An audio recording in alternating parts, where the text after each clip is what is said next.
I'm Heather Greene, the founder of ELVN Studios.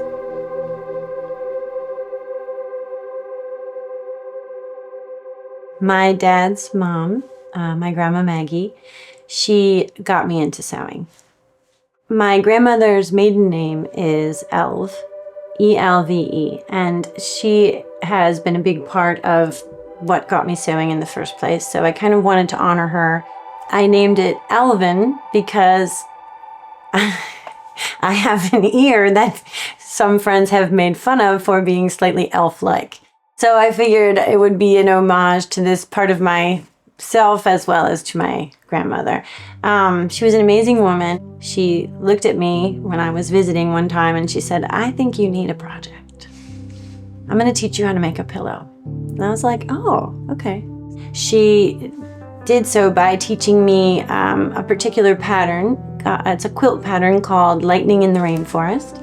Part of what I really admired is she realized when she was getting older that she was kind of becoming a bit more isolated, and so she put an ad in the local paper to I'll teach quilting lessons to whoever will come over, and 6 to 8 different women all signed up, and they took lessons from her for 10 years. And it really spoke to me just how powerful when you can share that knowledge with people.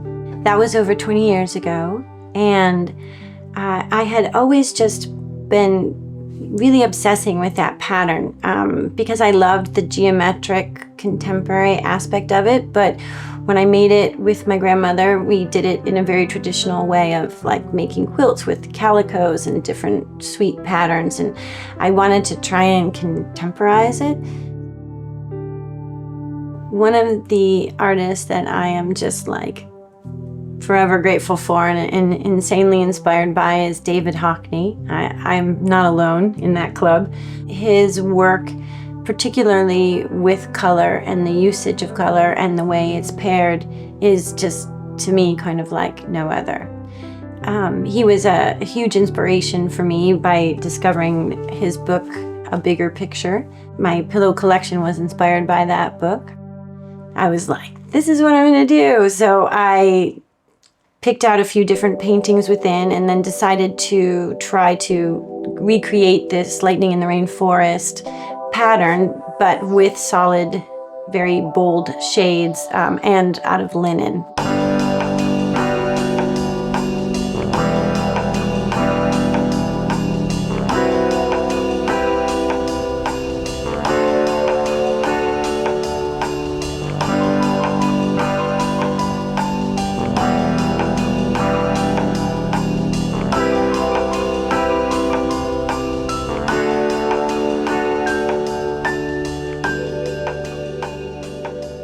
My grandma Maggie taught me the Lightning in the Rainforest quilt pattern, which led me on a beautiful road of discovery to Korean bojagi techniques of sewing.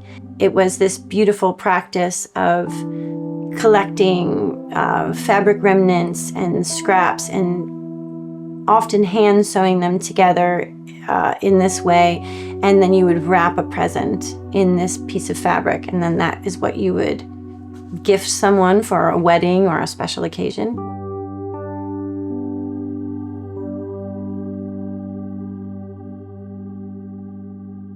I started with abstract pieces and eventually have now combined my other love of sets and interiors to create interior moments within bojagi textile pieces.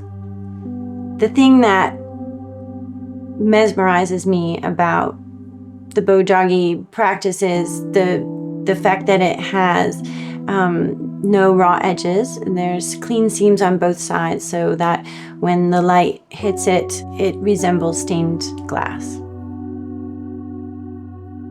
Part of what helps me to continue down this path is this very lucky side effect of seeing a piece when it's finished and having the light shine through. It had this effect on me that made me feel so calm and just allowed me to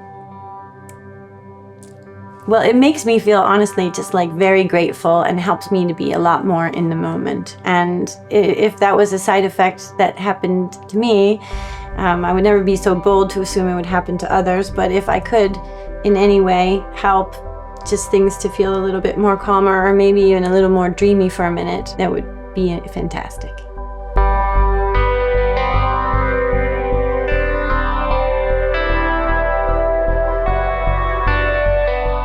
Part of what is really important to me is safeguarding and protecting the knowledge that is passed down through so many matriarchs from generation to generation, and even many different techniques from different cultures. It's like a heritage as well as a knowledge, and it's one of the most comforting ways to learn from the people who came before us. I am so grateful that people took the time to teach me these things, and if I ever can help do that with anybody else, I would absolutely want to, because it opened up my world in a way that I'll forever be grateful for.